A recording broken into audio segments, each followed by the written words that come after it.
Coming up on Cronkite News, fighting wildfires in Arizona comes with a price tag. We'll tell you how and why that price keeps going up. And in Capitol News, 2 more Supreme Court decisions and what they mean for us, as well as a historic swearing-in ceremony. And later, how one small LGBTQ business has made the most of the pandemic. And Pride Month. Cronkite News starts now. Good evening and welcome to Cronkite News on Arizona PBS. I'm Connor Cox. And I'm Kyle Betts. Thank you for joining us. Those who have been displaced by the pipeline, haywire, and Contreras fires will soon be able to go home. After eating through more than 26,000 acres of land, the pipeline fire is 95% contained, and firefighters are assessing stabilization issues. The haywire fire is also 95% contained, and because both fires are mostly contained, the Coconino County Sheriff's Office has lifted all evacuations for the area. And after consuming almost 30,000 acres of land, the Contreras fire has been completely contained. But the Kitts Peak Observatory still remains under evacuation while crews assess the damage. Arizona has already been hit with more than 10 fire outbreaks this year. Julio Mora Rodriguez spoke with experts from Northern Arizona University about the increasing price in Arizona and how the Southwest will face combating fires.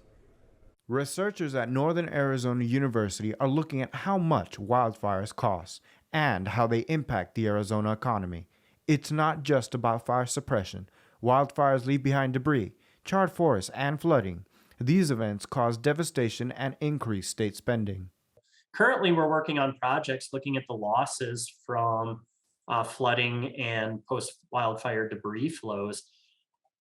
This would be one of the indirect costs we're looking at, but then we've got a whole slew of other costs that we could look at. The state also suffers indirectly. As areas are destroyed, it hurts the state's tourism industry. As a result of this, local communities will face sharp declines in their economies as well. The whole, I don't think people like coming to see a charred hillside. And I think this gets reflected then in studies that are out there on property values. And it'll be interesting to see if people start looking at what the impacts are on home values. Typically in our area, we see declines in home values associated with wildfires.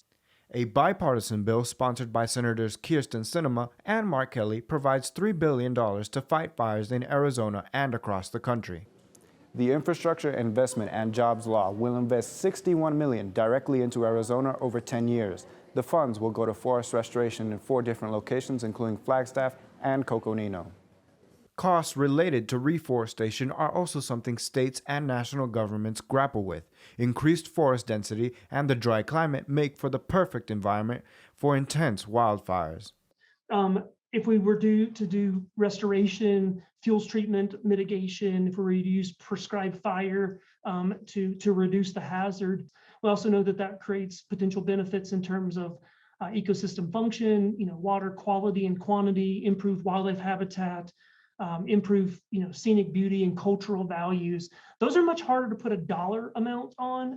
Over the last 20 years, the cost of fire suppression has risen from just over $500 million to more than $2 billion, and these researchers hope to help predict future costs related to wildland fires. Julio Mora Rodriguez, Cronkite News. Professor Meador also says another factor contributing to the increasing cost of wildfires is the amount of people moving into wooded areas. The more homes that need to be protected, the more firefighting resources needed. For the 3rd year in a row, 4th of July will remain dark in Phoenix. Due to wildfire threats, water shortages, and supply chain issues, the city of Phoenix has canceled its 3 major displays. Officials are also urging people to be cautious with their fireworks at home. Dry weather and winds make sparks from traditional fireworks especially dangerous this time of year. In Flagstaff, the Independence Day Parade will still take place, and a laser light show will replace the traditional fireworks to mitigate the fire damage. Today capped off the Supreme Court term that has been racked with controversy. For more details on the EPA and Remain in Mexico decisions, we turn to Elsa Horteras in our Washington, D.C. bureau. The U.S. Supreme Court ruled today in favor of ending a controversial Trump-era policy. The Remain in Mexico policy was created during the COVID-19 pandemic that prevented migrants seeking asylum from entering the United States due to health concerns. Today, the court ruled in a 5-4 decision that the Biden administration can safely end the policy. Migrants who were waiting or even sent to Mexico to await their court dates may now be able to safely cross the border and seek legal status. Today's second Supreme Court ruling brings more challenges for the fight against climate change. In a 6-3 decision, the U.S. Supreme Court ruled that the Clean Air Act does not give the Environmental Protection Agency the authority to regulate greenhouse gas emissions from power plants. This decision limiting the EPA's authority could make things complicated for the Biden administration. The administration's plan to curb emissions and combat climate change is expected by the end of the year. This decision could also impact efforts by other agencies to limit greenhouse gas emissions. It's a historic day for the Supreme Court. Today at noon Eastern Time, Kantanji Brown Jackson became the first Black woman to serve on the Supreme Court. Her swearing-in starts as Judge Stephen Breyer's retirement begins. Jackson is the 104th Associate Judge on the Supreme Court, and her tenure is starting at a time when opinion of the Supreme Court is polling toward unfavorable.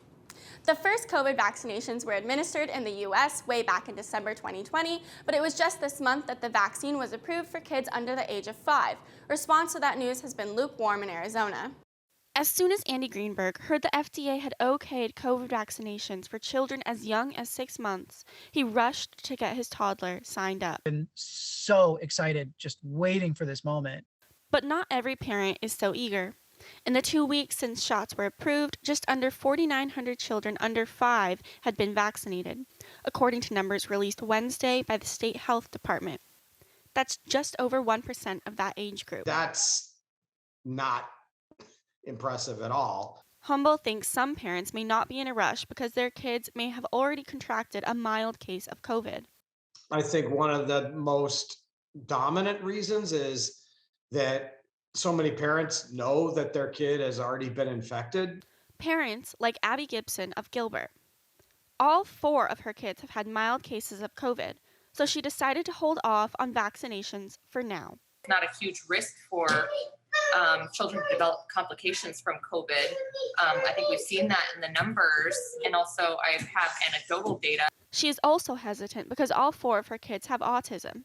My children's brain neurological system is different from most people, and so I want to be careful with what I introduce to their bodies. But even parents who race to get the vaccine may have trouble finding it. Not all doctors' offices or pharmacies are offering it. Greenberg drove from Scottsdale to Ahwatukee to find a pediatrician with the vaccine for his 3-year-old. I think some people just might wait because the drugstore near them isn't offering it right now. Humble expects the numbers to stay low, even if access to the vaccine improves as time progresses. An awful lot of pediatric offices that didn't order the vaccine because of the state's onboarding process, which has a lot of red tape to it. Gibson said she's still weighing her options. Most likely not going to ever get it for them, but that doesn't mean that it's out of the realm of possibility ever, But Greenberg said he's happy his daughter, Ren, got the shot. Well, it's such a relief to know that she's finally got that vaccine. Since the COVID vaccine first became available, more than 12 million doses have been administered in Arizona to more than 5.1 million Arizonans, according to the latest data from the Arizona Department of Health Services. I'm Elsa Horteris in the Washington Bureau. Back to you, Connor. After the break, we'll tell you about an initiative to celebrate Pride all year long, as well as what they're doing to promote health and togetherness in the community. Also, we'll tell you about how one business is busier than ever despite the pandemic and how Pride Month has helped them grow.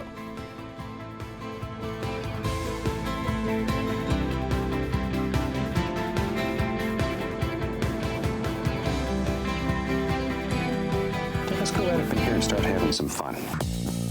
Such a thrill to be able to do this. Recreation is the gateway drug to conservation. How do you create that perfect straight edge? You can do anything. History is today. Chasing the American dream. Experience something personal. A place of imagination. I can go anywhere I want to go. You guys are just going to love it. An entertainment experience unlike anything. There's something for everyone with Passport on the PBS Video app. On Masterpiece Mystery.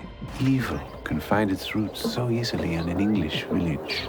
the landscape of criminal investigation. Murder? Almost certainly. Modern policing methods. We endeavor to do our best. We're working hard to solve this case. And to make sure justice gets done. It's a new adventure. And the rest, as they say, is mystery. I can hardly wait.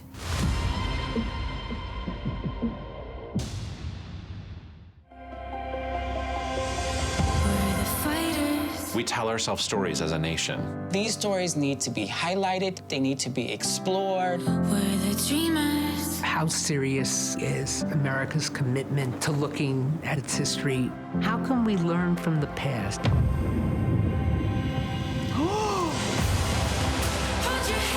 Douglas said, "You're going to look me in the eye and see my humanity."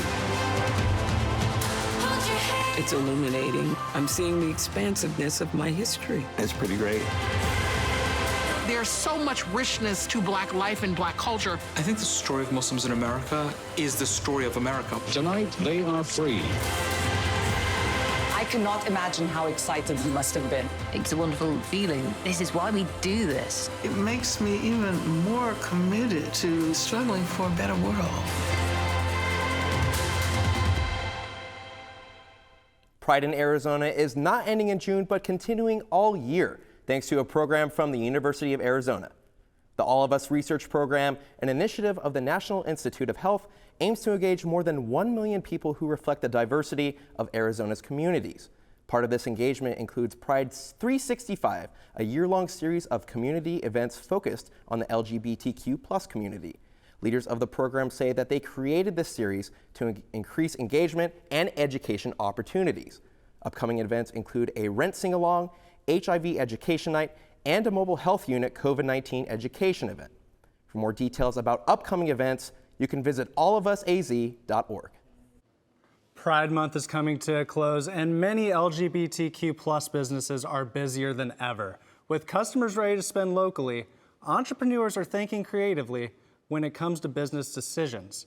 Cronkite News reporter Jessica Herrera tells us more about how LGBTQ+ communities contribute to the economy.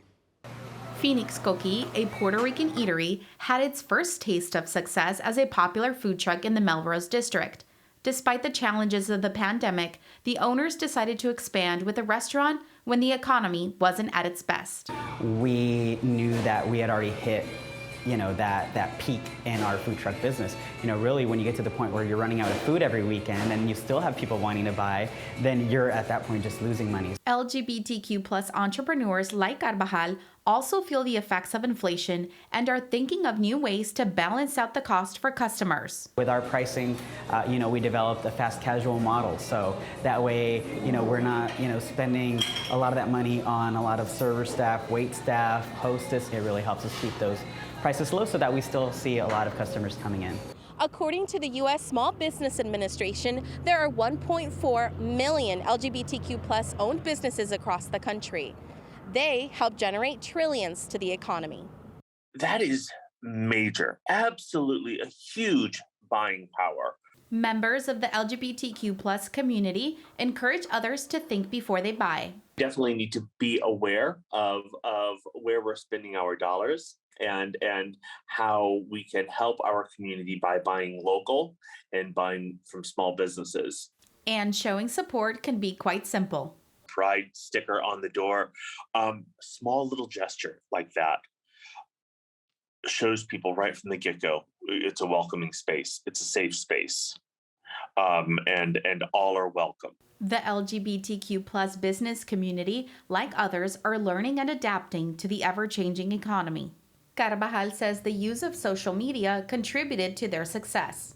Facebook and Instagram have both been keys in us just being able to stay, in people's feeds and letting them know what's going on with our business. As more businesses open up, so do job opportunities. In Phoenix, Jessica Herrera, Cronkite News. According to the National LGBT Chamber of Commerce, the LGBTQ+ community spends $917 billion every year on goods and services. The group found customers are more likely to change brands when they know that businesses are inclusive.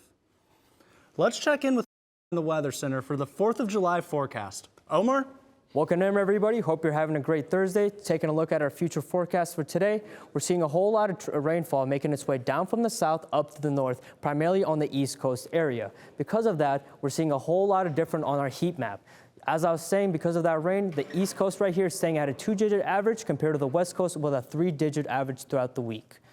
Moving in closer to the valley, we have a 107 average throughout, with a 101 being the lowest in the Cave Creek area. For our evening planner, be ready. It's going to be hot during the day, 3-digit average. Just be ready. Around the lower nighttime, 9-10 p.m., it'll drop down to a 96, 98.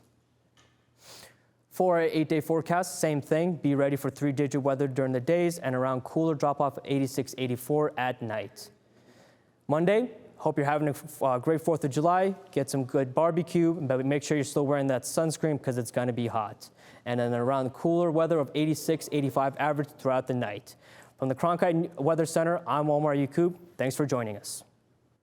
I'm Ethan Ryder. Coming up after the break, I'll have your Cronkite Sports Report. And we'll introduce you to one Rattlers rookie who thought his football career was over.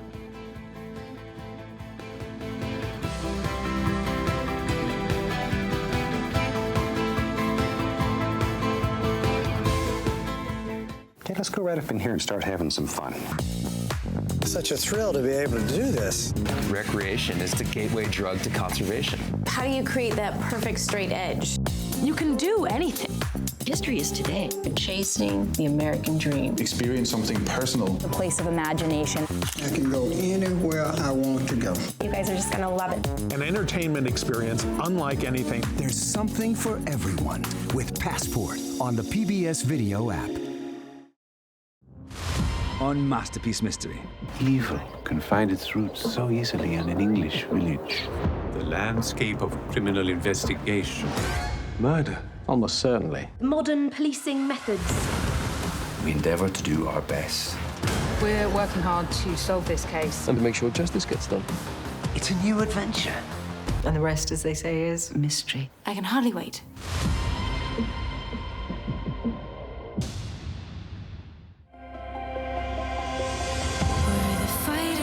We tell ourselves stories as a nation. These stories need to be highlighted. They need to be explored. We're the dreamers. How serious is America's commitment to looking at its history? How can we learn from the past?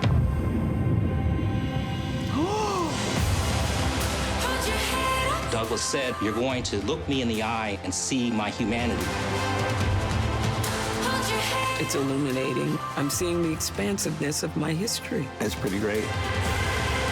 There's so much richness to Black life and Black culture. I think the story of Muslims in America is the story of America. Tonight, they are free. I cannot imagine how excited he must have been. It's a wonderful feeling. This is why we do this. It makes me even more committed to struggling for a better world.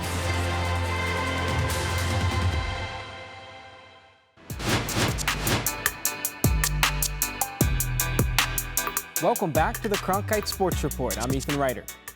Last night, the Mercury extended their winning streak to 3 games, beating the Indiana Fever 99-78.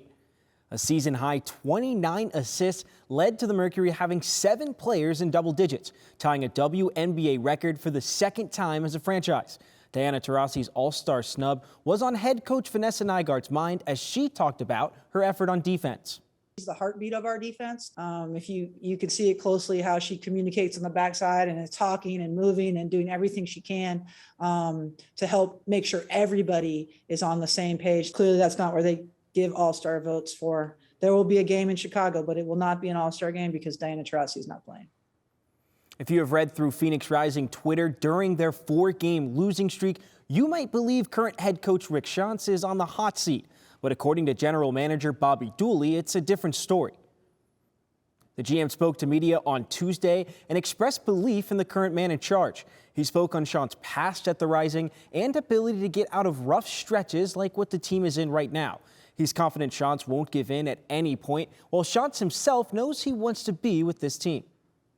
I just know that he's willing to put in the time and effort and also look in the mirror as well and figure out, what he could do differently, the same way that we all are right now as a club. I love what I do. I love the people I work with. I love the club that I'm at. every morning I wake up and it's all I think about. I go to bed, it's all I dream about is football and Phoenix Rising. It's what I want to do. The Arizona Rattlers have multiple stars on their team, including the 2021 Indoor Football League MVP Drew Powell. But it's one rookie's comeback year that's stealing the spotlight. Cronkite News reporter Brianna Garcia gives us an inside look at his season. Defensive back Kyrie Woods is in his first year with the Rattlers. After tearing his ACL during his senior year of college, things weren't looking great for Woods until he got a call that changed his plans. You know, did rehab, recover. It took a year. 2021, I came back for pro day. Numbers weren't too hot, so, you know, teams are going to pass on you when you have come back from an ACL and you didn't play for a year. So just waiting and waiting. The Rattlers called me, and then here we are now. Switching from college football to arena football can be a challenge for most guys when entering their rookie year. But defensive coach Alan Chapman has been impressed with how Woods has handled it. He's a very coachable player. You know, it's his first year in arena football, and I feel like he's come in and done a great job for us, learning the system and making plays. Woods is an Arizona native, having played football at Chandler High School. Head coach Kevin Guy said he loves the fact that Woods is a hometown guy. We don't really get a lot of local guys. You know, we recruit nationwide, and you know, it's very rare that we get a local guy, but he's done a nice job for us. Being one of the rookies on the team, Woods looks up to the veteran defensive players to help him learn the ins and outs of arena football. They know everything. I mean, they're the vets on this team, and they really take me in like a little brother. Dylan and Devontae, so I'm just very blessed to be a little brother to them, and they just help me a lot on the field and off the field, and I'm just great to be around guys like that. Woods is looking to make his first playoff appearance with the Rattlers this year, with the hopes of making it to the United Bowl. In Mesa, Brianna Garcia, Cronkite News. The Diamondbacks have had a roller coaster of a season, winning 2 out of the last 5 games to wrap up the month of June. They got shut out by the Padres yesterday. Outfielder Dalton Varsho points to staying focused as the key to riding out the highs and lows. Baseball is baseball. You're going to have that roller coaster ride throughout the whole season, and you just hope that you're going up for most of the part of the season. And you know, it's always not that way. You look at the really good hitters in the game right now. There's a lot that are struggling, and it's just the game of baseball. And you just got to trust and put a lot of confidence in yourself that you're going to basically perform day in, day out. Finally tonight, the Pac-12 Conference might take a major hit as news has surfaced that USC and UCLA are in negotiations to join the Big Ten Conference in 2024. That's all for today's Cronkite Sports Report. Back to you, Kyle. If Goldilocks and the Three Little Bears was your favorite book as a kid, you're going to want to stick around after the break, because we'll tell you all about 3 baby bears headed to a new home thanks to some volunteers.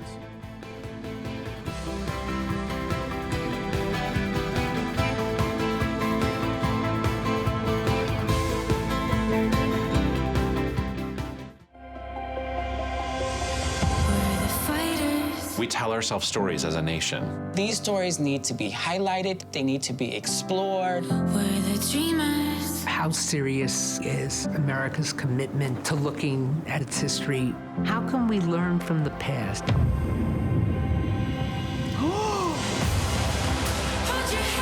Douglas said, you're going to look me in the eye and see my humanity. It's illuminating. I'm seeing the expansiveness of my history. It's pretty great. There's so much richness to Black life and Black culture. I think the story of Muslims in America is the story of America. Tonight, they are free. I cannot imagine how excited he must have been. It's a wonderful feeling. This is why we do this. It makes me even more committed to struggling for a better world.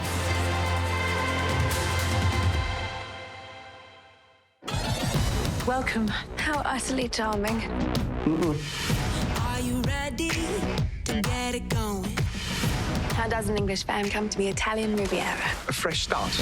Can I trust you? Are you ready for the show? You can't be afraid to show them what you've got, what you want. Are we having a party? Of course, the more the merrier. I love this place. It's my home now. Trouble in paradise. I can't do it on my own.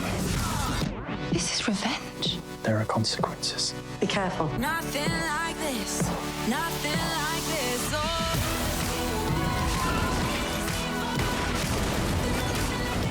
You look like you need rescuing. Don't we all? What is it that you want? I just want to let go. I choose how I live. There is the passion that I've been looking for. Three little bears are heading home right now, and everything is just right. In a joint effort between Southwest Wildlife Conservation Center and Arizona Game and Fish, 3 baby bears were rehabilitated. 2 of the bears were rescued early last year after their mother was killed in a car accident. And Arizona Game and Fish found the 3rd and took the cubs to the Conservation Center after the mother couldn't be found. Rehabilitating the bears wasn't easy, as they each eat $30 of food a day. Volunteers and donations to the center made it all possible. The 3 bears are now living in the woods again and reportedly thriving. That's it for Cronkite News tonight. Thank you for joining us. For top Arizona stories anytime, go to cronkitenews.azpbs.org.